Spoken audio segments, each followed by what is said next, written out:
siku ambazo watu wengi wanakata tamaa, watu wengi wanachoka, watu wengi wanakosa nguvu za kuendelea. Lakini katikati ya hayo yote Mungu ako na mabaki yake na atawatia nguvu. Haijalishi changamoto ziko namna gani, uko na Mungu. Sema niko na Mungu, sitakata tamaa. Amen. Hata mambo ikiwa mengi namna gani, changamoto, mambo ya kukuvunja moyo, Mungu ako pande yako. Hata kuacha, hata watu wakikuacha, changamoto zikiongezeka, mambo yakiongezeka, Mungu atabaki mwaminifu. Kwa hivyo asubuhi ya leo nataka tuongee juu ya neema ya Mungu ambayo itaenda kukutoshelezea katika mambo mbalimbali ya wokovu. Kwa kizungu nataka wonders of grace. Nataka tuombe kabla hatujaanza. Tuombe. Baba, katika jina la Yesu, nakushukuru kwa sababu ya asubuhi ya leo. Asante kwa sababu umetupa kula kutoka mezani mwako. Siku ya leo nenda ukafikie kila mmoja kwa makusudi yako. Baba, najua ya kwamba umesema mahali 2 au 3 wamekusanyika katika jina lako, utakuwa katikati yao. Naomba kile umetuandalia tukaweze kukipokea. Katika jina la Yesu Kristo tumeomba na kuamini. Sema amen. Amen. Nimesema tunaenda kusoma juu ya wonders of grace, maajabu ya neema ya Mungu. Nataka tusome, tuanze na kitabu cha Titus ama Tito, kifungu ya 2 mstari wa 11.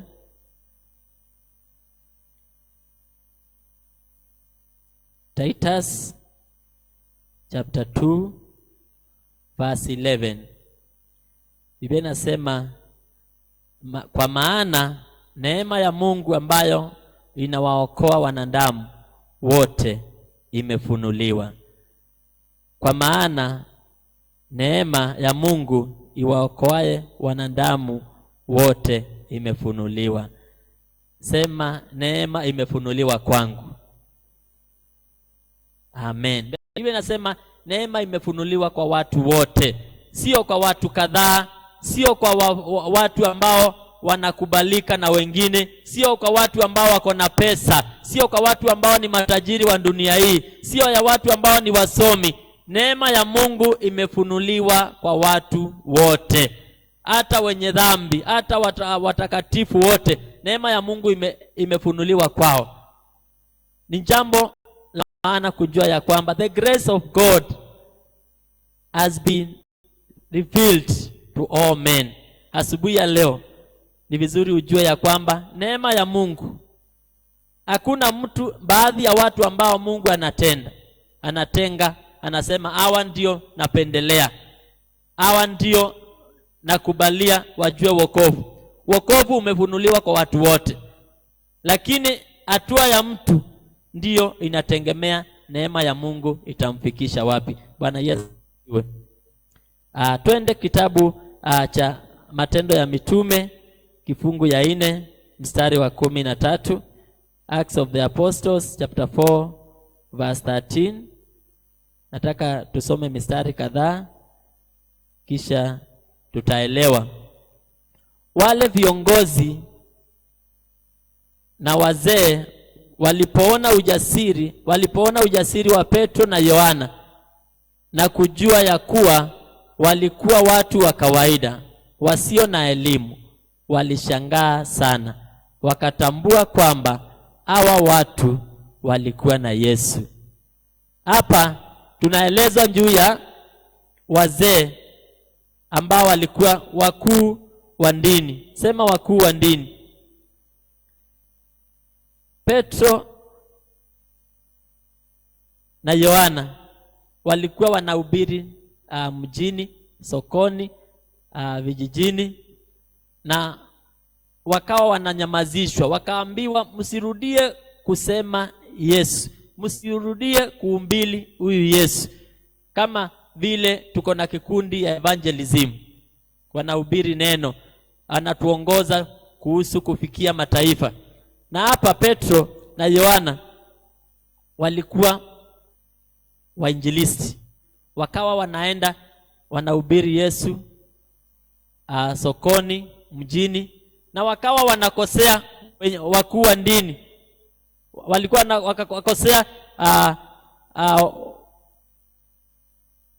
makuhani kwa sababu walikuwa wana mtindo wao. Biblia inasema wakafika mahali wakakamatwa. Yesu ndataiwe. Biblia inasema wakati waliongea na wao, mstari wa 13, wakaona wakiwa na ujasiri usio wa kawaida. Na baada ya kuongea na wao, wakajua ya kuwa walikuwa na Yesu. Walikuwa wanatembea na Yesu. Wakajua hawa ni wanafunzi, baadhi ya wanafunzi wa Yesu, kwa sababu waliona wakiwa na ujasiri wa ajabu, wakastaajabu na wakatambua kuwa walitembea na Yesu kwa muda. Nimesema ya kwamba tunasoma juu ya vile neema ya Mungu inabadilisha watu. Hawa wanafunzi wa Yesu walikuwa wanadamu kama sisi. Wengine walikuwa wamesoma, wengine hawajasoma.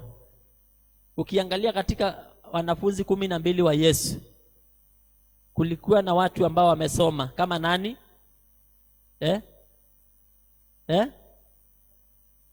Wanafunzi wa Yesu walikuwa 12. Paulo alikuwa hapo. Nani alikuwa? Luka alikuwa nani? Daktari. Kulikuwa na mwingine James alikuwa nani? Nasema profession. Kulikuwa na Petro alikuwa mvua samaki. Kwa hivyo kulikuwa na watu wa kila aina kama vile tulivyo asubuhi ya leo. Yesu ndataiwe. Na baada ya Petro na Yohana kukutana na Yesu, wakafunuliwa neema ya wokovu. Hawakubaki vile tena. The grace of God turns ordinary men to an ordinary, exceptional men. Bwana Yesu asifiwe. Wakati uliokoka na ukaanza kutembea na Yesu, neema ya Mungu lazima ikubadilishe. Hauwezi tembea na Yesu, hauwezi kutana na neema ya Yesu na ubaki vile ulianza. Sema sitabaki vile tena. Lazima ukikutana na neema ya Yesu ikubadilishe. Wakati ulikutana na Yesu ulikuwa mwoga kama Petro na Yohana, lakini baada ya kukutana na Yesu, wakatembea na Yesu, walishangaza wakuu wa dini. Walikuwa wanapigwa, walikuwa wanaambiwa wakawekwa korokoroni, wakaambiwa msihubiri tena, wanapatikana pale wakihubiri tena. Hakuna jambo linafaa kukunyamazisha ukiwa umeokoka. Sema amen. Kwa sababu ukiokoka, Yesu anaishi ndani yako, anatia ujasiri, hauogopi chochote. Hata ukipigwa, hata ukitukanwa, hata ukisengenywa. Wengine tunasengenywa, hata hatupigwi, unasengenywa tu, unasema hiyo kanisa ni wasengenyaji, naenda kutafuta mahali pengine. Hapo ni wapi ambapo watu hawasemwi? Yesu ndataiwe. Lazima unjawe na ujasiri wa kujua ya kwamba sio kusengenywa tu. Petro na Yohana walishikwa, wakachapwa. Sema kuchapwa. Wakafungwa korokoroni. Ni nani alipelekwa polisi kwa sababu ya kuhubiri neno? Kuna mmoja katikati yetu? Sema mambo bado. Kumbe tuna safari ya kwenda. Kuna kitu ya kufanya zaidi na zaidi. Ukue nuisance. Sometimes it's good to be a nuisance kwa sababu ya Yesu. Wacha uwakoseshi amani kwa kuhubiri Yesu, kwa kukiri nimeokoka. Wacha kukaa mustaarabu. Tunatangi iwe natweka la wastaarabu munowethia. Uenda kuikala, unataka kupendele watu wapendezwe na wewe, watu wakuwe na amani na wewe. It's good to be misunderstood. Ni vizuri hata saa nyingine kuwa haueleweki, kwa sababu hata Yesu hakueleweka. Bwana Yesu apewe sifa. Biblia inasema they were unlearned and ignorant men. Unlearned. Kwa hivyo hata masomo peke yake haileti ujasiri, kwa sababu unajua vitabu, unajua mambo ya hapa na pale, lakini hiyo haitoshi. Ujasiri wa kweli wa kusimamia wokovu unaletwa na kutembea na Yesu. Ukitembea na Yesu, Yesu anakubadilisha vile unaona mambo, vile unaongea, vile unatembea. Unajua Petro wakati alishikwa, Yesu alishikwa na Petro akamfuata. Kuna kasichana kalingundua Petro afanani na wale wengine. Akamuuliza, si wewe ulikuwa na Yesu? Petro akakataa mara ngapi? Ukitembea na Yesu utatambulika haraka. Utaonekana ukiwa tofauti na wale wengine. Kwa hivyo zidi kutembea na neema ya Yesu. Neema ya Yesu itakubadilisha. Neema ya Yesu kuna mambo itaondoa katika maisha yako. Na hiyo ndiyo Mungu anataka atufanye na sisi asubuhi ya leo. Nataka tusome katika kitabu ya Efeso.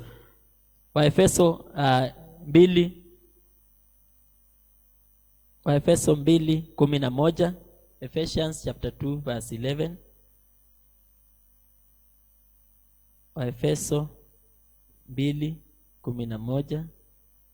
Biblia inasema, kwa ajili ya hayo kumbukeni ya kwamba zamani ninyi mlio watu wa mataifa, kwa mnaoitwa wasio tahiri na wale wanaoitwa waliotahiriwa, yaani tohara ya mwili iliyofanyika kwa mikono, kwamba zamani zile mlikuwa hamna Kristo, mmefarakana na jamii ya Israeli, wageni wasio watu wa maagano ya ahadi ile, mlikuwa hamna tumaini, hamna Mungu duniani. Bwana Yesu apewe sifa. Kwa hivyo zamani, kabla neema injafunuliwa kwetu, tulikuwa strangers before God. We were strangers. Sema strangers. Stranger ni mtu ambaye atambuliki, mtu ambaye haeleweki. We were without Christ. Tulikuwa hatuna Kristo. We were aliens in the inheritance of Israel. Tulikuwa wageni katika urithi wa wana wa Israeli. Hatukuwa na urithi. Kabla neema ifunuliwe kwetu, tulikuwa wageni. Tulikuwa hatuna urithi. Lakini sasa tuko na urithi wa uzima wa milele. Tuko na urithi wa wana wa Mungu. Wakati neema imefunuliwa kwako, wewe sio stranger, wewe sio mgeni. Yesu nataiwe, wewe si mpita njia. Ama kuna mpita njia asubuhi ya leo? Sisi sio wapita njia, sisi tunatambulika mbinguni. Hallelujah. You are strangers to the covenant promise. Hatukuwa katika angano la ahadi.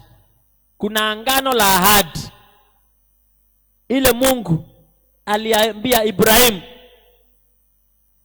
I'll bless you, nitakubariki ukitoka ukirudi, kizazi chako nitakibariki. Kuna angano, the promise of the covenant. Tulikuwa nje. Ingine, we had no hope.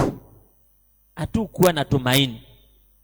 Kabla neema ifunuliwe kwetu, neema ya Mungu iletao wokovu, we had no hope. But today we have hope. Sema I have hope. Niko na tumaini. Kwa hivyo asubuhi ya leo, haijalishi mambo iko namna gani, uko na tumaini katika Mungu.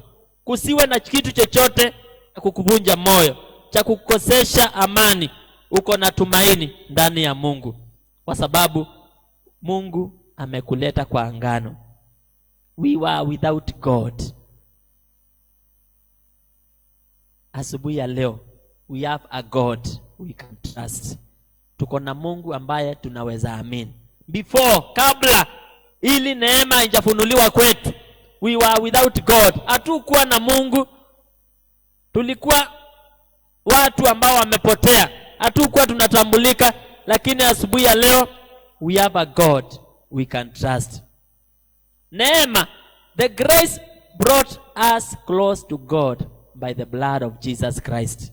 Neema ya Mungu ilituleta karibu na Mungu kupitia kwa damu ya Yesu. Damu ya Yesu ilituunganisha tena na Mungu wetu. He has become our peace. Mungu wetu kupitia kwa neema yake amefanyika amani yetu. Haleluya. Kusiwe na kitu chochote cha kufanya ukose usingizi. Kusiwe na kitu chochote cha kufanya amani yako ipotee. Ukiwa na Mungu, He is your peace.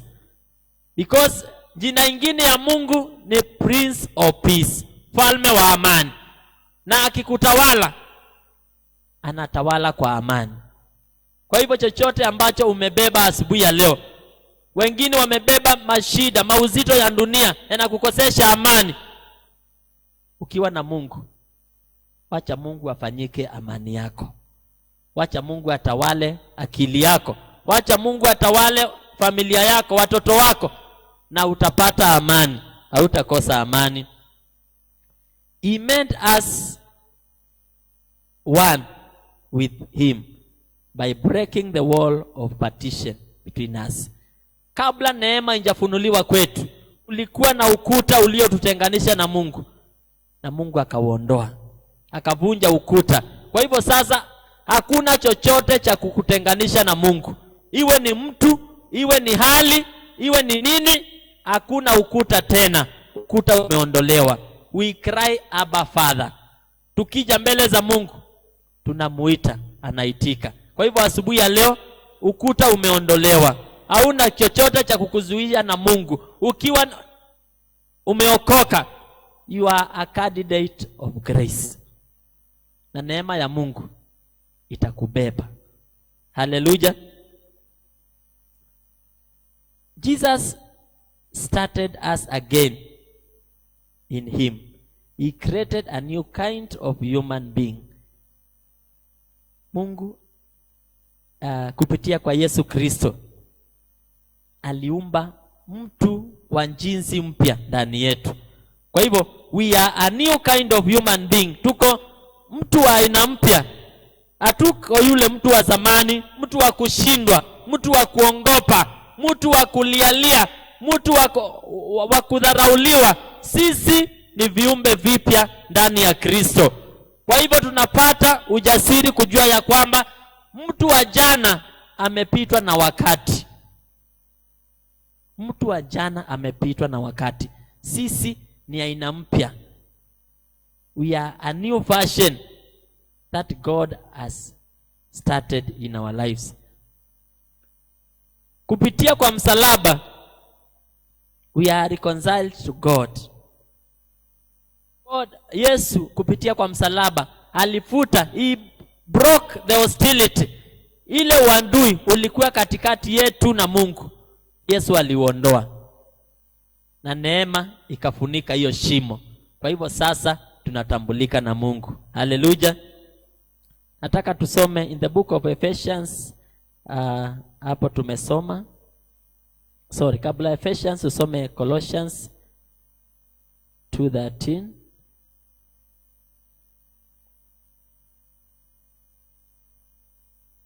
Colossians 2:13. Inasema, mlipokuwa wafu katika dhambi zenu na kutokutairiwa katika asili yenu ya dhambi, Mungu aliwafanya muwe hai pamoja na Kristo. Alitusamehe dhambi. And being dead in your sins and uncircumcision of your flesh, He hath quickened together with Him, having forgiven you all trespasses. Mungu, wakati tulikuwa bado tumekufa katika dhambi, Mungu alitusamehe makosa na akatufanya hai pamoja naye. Kwa hivyo asubuhi ya leo neema ya Mungu ilitufikia wakati tulikuwa tumekufa katika dhambi, wakati tulikuwa waovu, hatutambuliki mbele za Mungu. Neema ya Mungu ilitufikia na tukaitwa wapya katika Mungu. Kisoma in the book of Romans chapter 5 verse 8, Biblia inasema, bali Mungu aonyesha upendo lake yeye mwenyewe kwetu sisi, kwa kuwa Kristo alikufa kwa ajili yetu tulipokuwa tungali wenye dhambi. Kwa hivyo Mungu hakungojea sisi tumjue ndiposa afunue neema yake kwetu, bali wakati sisi bado tulikuwa wenye dhambi, Mungu alituma Yesu Kristo atufie msalabani, akatuma neema yake ikafunuliwa kwetu. Kwa hivyo sisi neema inatu qualify kufanyika wana wa Mungu. Neema ya Mungu ilifunuliwa kwetu wakati tulikuwa bado hatufai mbele za Mungu. Yesu akatufia msalabani na tukafanyika viumbe vipya. Bwana Yesu asifiwe.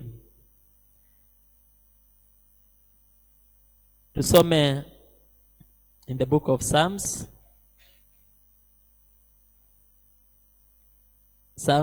Psalms chapter 105.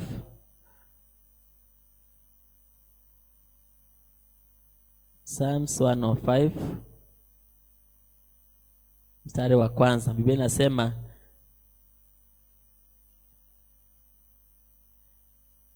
mpaka wa 3.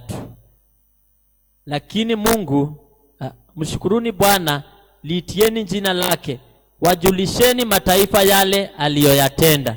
Verse 2, mwimbieni yeye sifa, waambieni matendo yake yote ya ajabu. 3, lishangilieni jina lake takatifu, mioyo ya wale wamtafutao Bwana na ifurahi. Haleluya. Verse 4, mtakeni Bwana na nguvu zake, utafuteni uso wake siku zote. Nataka nifike verse 5.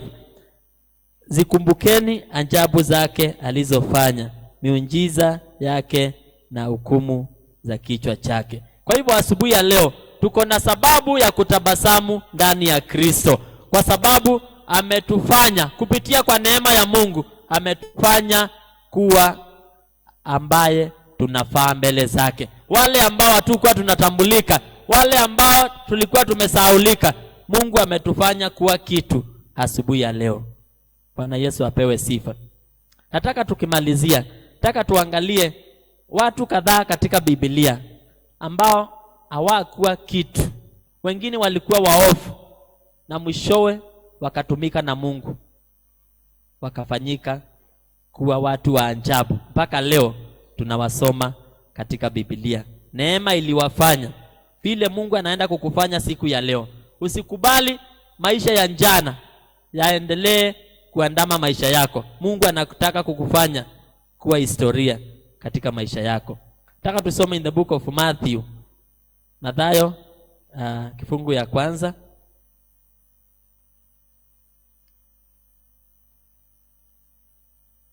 Mathayo kifungu ya kwanza.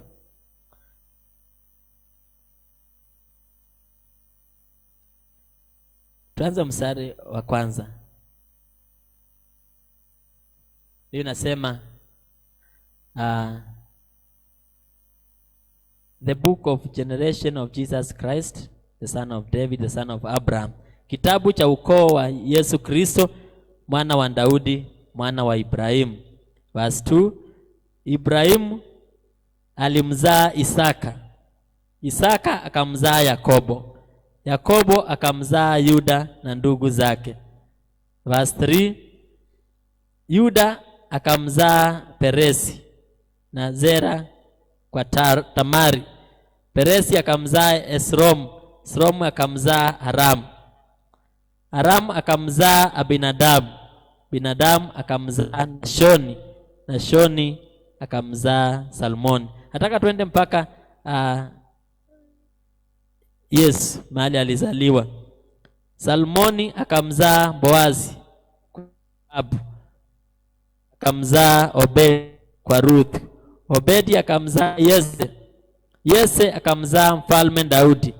Daudi akamzaa Sulemani kwa yule mke wa Uria. Sulemani akamzaa Rehomu. Rehomu akamzaa Abia. Abia akamzaa Asa.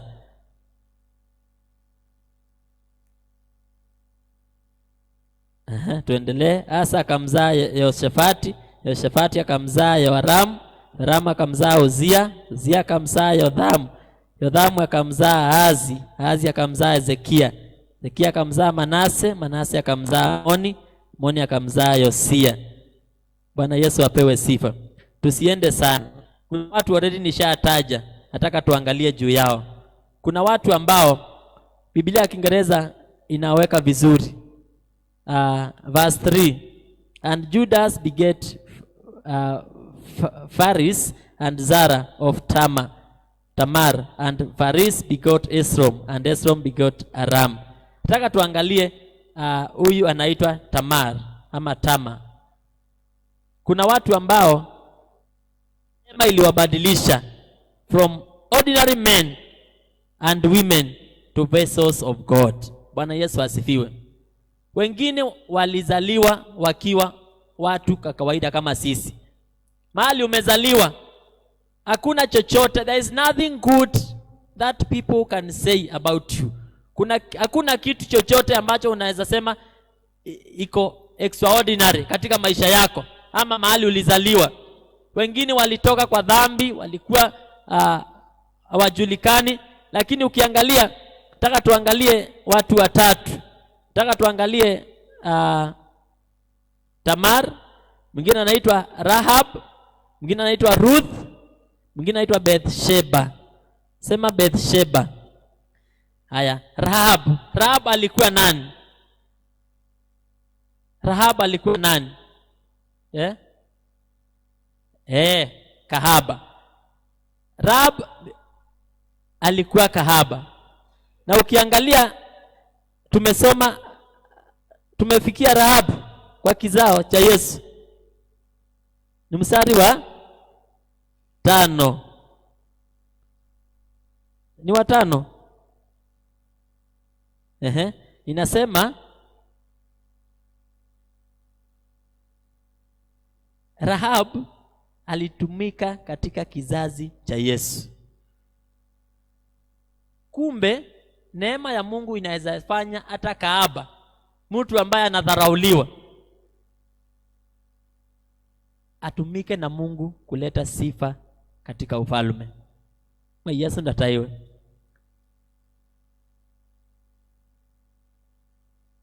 Nataka tuangalie mwingine anaitwa Ruth. Ruth tumemsoma mstari gani? Wa 5 bado.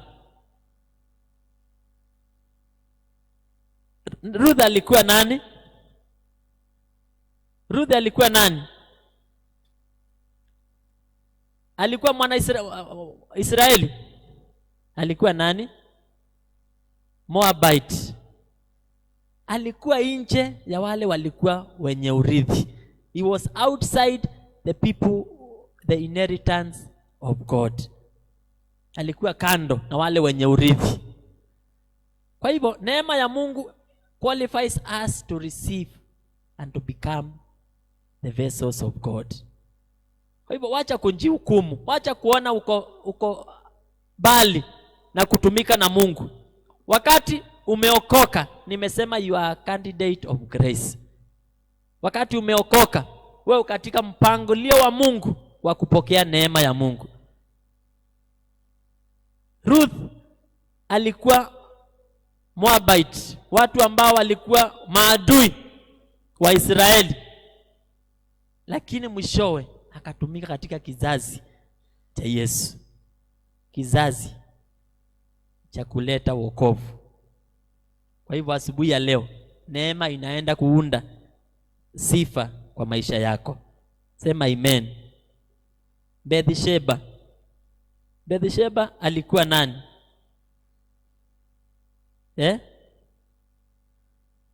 Bathsheba alikuwa nani? Tunasoma pamoja tafadhali. Bathsheba alikuwa nani? Wasomi wako wapi? Alikuwa mke wa Uria, yule alilala kazini, yule aliuliwa na Daudi.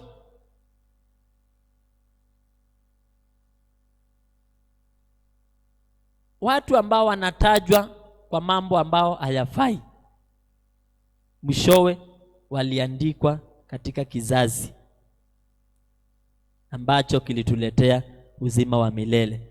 Kwa hivyo asubuhi ya leo nimesoma hiyo kizazi cha Yesu, ndio nikuonyesha ya kwamba vile Mungu anavyofanya mambo yake sio kama vile watu wanafanya. Inaweza kuwa ulianza ukiwa hauna sifa nzuri.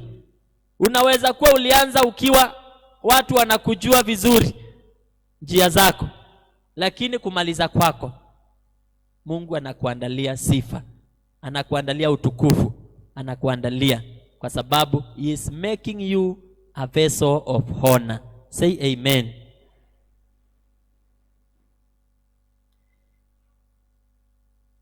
Nataka tusome in the book of Psalms, Zaburi 37 mstari wa 37.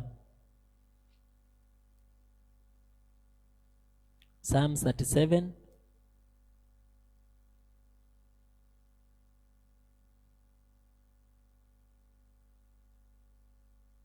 watafakari watu wasio na hatia, wachunguze watu wakamilifu. Kuna mafanikio kwa mtu apendaye amani. Niweke na Kiingereza.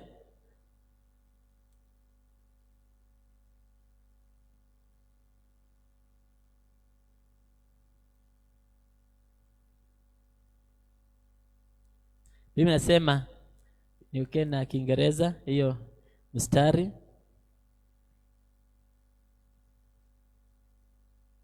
Mimi nasema hivi, umepata?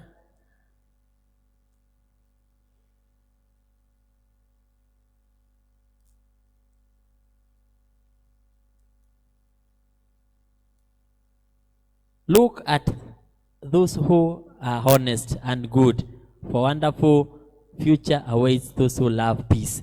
Biblia yangu inasema mark the perfect man and beyond the upright, for the end of that man is peace. Hallelujah. Biblia inasema muangalie sana, consider, muangalie tena mtu ambaye ni mkamilifu, maana mwisho wake mtu kama huyo ni amani. Hallelujah. Muangalie mtu ambaye ni mwenye haki. Sisi ya mundu mulungalu, sisi ya mukei wangai, mukete ingi, nundu mwiso wa mundu usu ni Mungu. Hallelujah. Kwa hivyo haijalishi vile mtu mtakatifu anaanza, haijalishi vile maisha yako ilikuwa katika maisha ya jana, lakini leo Mungu anasema muangalie mtu ambaye ni mtakatifu, maana mwisho wa mtu kama huyo ni amani. Kesho yako sio ya majito, kesho yako sio ya kilio. Ukiendelea kutembea kwa neema ya Mungu, ukiendelea kutembea katika njia za Mungu, kesho yako ni ya amani, kesho yako ni ya msaada kutoka juu, kesho yako ni ya kukumbukwa. Yesu ndataiwe. Nakumbuka juu ya maisha ya mtu mmoja alikuwa anaitwa Mephibosheth. Sema Mephibosheth. Mephibosheth alikuwa nani? Mephibosheth alikuwa nani? Napendanga kuuliza ndio vichwa zikuwe pamoja. Mephibosheth alikuwa nani? Nauliza ndio urudishe kichwa hapa, mawazo hapa. Mephibosheth alikuwa nani? Kuna mtu anajua? Alikuwa nani? Mwana wa Jonathan. Jonathan alikuwa nani? Mwana wa Daudi. Jonathan alikuwa mwana wa Daudi ambaye alikuwa mfalme. Mephibosheth wakati baba yake aliuliwa ama alikufa vitani, Mephibosheth alisahaulika. Biblia inasema alikuwa kiwete kwa sababu mjakazi alimwangusha akiwa mdogo, akaparalyze miguu na akasaulika. Ilali alikuwa mtoto wa kifalme, akasaulika. Na wakati Daudi na Yesu ndataiwe alitawala, siku moja neema ya Mungu ikamshukia kwa ajili ya Mephibosheth. Akauliza, ni nani ambaye amebakia atafutiwe mtu wa nyumba ya Jonathan ndiposa aweze kumuonyesha mema. Haleluya. Kumbe kuna siku yako ya kukumbukwa. Wakati njia zako zinampendeza Mungu, kuna siku yako ya neema ya Mungu kukuangukia. Haleluya. Mephibosheth akatumanwa. Daudi akasema atumanwe mahali aliko kwa sababu ilijulikana ya kwamba kuna kijana mmoja wa Jonathan amebakia. Akasema atumanwe mahali aliko, aletewe, alipe yale mema alifanyiwa na baba yake Jonathan. Akatumanwa, akaletwa hata akiwa kiwete. Daudi akasema awe anaketi katika mezani pake, anakula na mfalme, anakula katika ufalme. Kwa sababu nini? Kuna siku yake ya kukumbukwa ilifika. Haleluya. Usitoke katika neema ya Mungu, hata katika matatizo, hata katika kukosa. Baki katika neema ya Mungu, baki katika utakatifu, baki katika njia za Mungu. Siku yako ya kukumbukwa iko, kwa sababu ya kwamba Mungu wetu sio wanadamu, sio mwanadamu. Wanadamu wanasahau, wanadamu wako na maneno yao, lakini Mungu ni mwaminifu. Sema amen. Hata ukitenda mema watu wakose kujua, hata ukifanyia watu mema wakufanyie mabaya, fanya kama Mordekai. Mordekai alifanya mema na watu wakasahau. Unajua watu wanalipa mabaya mema kwa mabaya. Mordekai alisaidia mfalme, ufalme wake usipinduliwe, mfalme asiuliwe, lakini akasahaulika. Akaendelea kukaa pale kwa gate, akaendelea kukosa.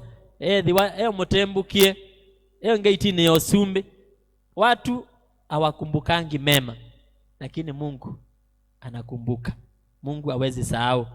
Baki kwa utakatifu. Wacha kuangalia watu, angalia Mungu. Wacha msaada wako uko katika Mungu, msaada wako hauko katika watu. Hata kama wameokoka, sio Mungu. Sema amen. Msaada wako uko katika Mungu. Mordekai siku moja, Biblia inasema mfalme alikosa usingizi, akakosa kulala, akaamka usiku, akaanza kuangalia kitabu cha matendo, wale matendo watu wanafanya katika ufalme. Biblia inasema akaongozwa kufungua katika ile maandiko ya Mordekai. Akauliza huyu alifanyiwa nini? Baada ya kufanya hivi alifanyiwa nini? Akaambiwa hakuna kitu alifanyiwa. Akasema aletwe. Haleluya. Aletwe. Kwa hivyo kuna siku yako, ile rekodi yako, ile neema ya Mungu inakukuja, inakutoa pale, inakuinua juu. Hata kama umefunikwa, onedha ni wakunikiwe, onedha ndo ni moosienda yasi yako. Kuna siku ya kurejeshewa, kuna siku ya kufunuliwa, kuna siku ya kupanguzwa machozi na Mungu kukuketisha mahala pako. Siri ni nini? Siri ni kuendelea kushikilia wokovu. Siri ni kuendelea kushikilia utakatifu. Ndukaume bala bandu bakuwekala. Mordekai kekayana au mieba yange itine. Labda mbwe olile hakutoka. Mephibosheth hakulose loyalty ya kwamba yeye ni mtoto wa Jonathan hata kama alikuwa kiwete. Haleluya. Tafuta Mungu katika ile hali yako. Mahali uliko, onyesha Mungu mahali uliko. Don't seek to be rewarded by people. Don't seek to be approved by people. People are limited. Hallelujah. Seek to please God. He is the rewarder of those who diligently seek him. God is the rewarder of our lives. Mungu ndiye anatulipa ile malipo yanadumu. Mtu anakupigia makofi lakini hiyo inaisha. Mtu anakuambia thank you lakini hiyo inaisha. Lakini Mungu wetu, he is ever faithful. Hallelujah. Kwa hivyo don't lose the favor of God. Ile inatuondoa katika the favor of God ni tukitoka katika njia za utakatifu. Unakosa kibali cha Mungu, unakosa mapendeleo ya Mungu, unakosa kutambuliwa na mbingu. Kaa katika njia ambayo hata ukiingia katika mashida, hata ukiingia katika mangumu ya dunia, Mungu ataendelea kukupa a confidence, the courage to move on. Biblia inasema in the book of Hebrews chapter 10 verse 35, do not lose the confidence. The confidence inatolewa na dhambi. Hiyo confidence inatolewa na kutoka katika njia za Mungu. Lakini ukiendelea katika njia za Mungu, utasikia nguvu zinakusukuma hapa nyuma. Unaambiwa move on, move on, move on. I am right behind you. Move on. Hiyo courage ya kuendelea katika utakatifu unaikosa wakati unatoka katika njia za Mungu. Lakini ukiendelea kutafuta Mungu, hautakosa ujasiri hata wakuja ibada kama hii. Maandanga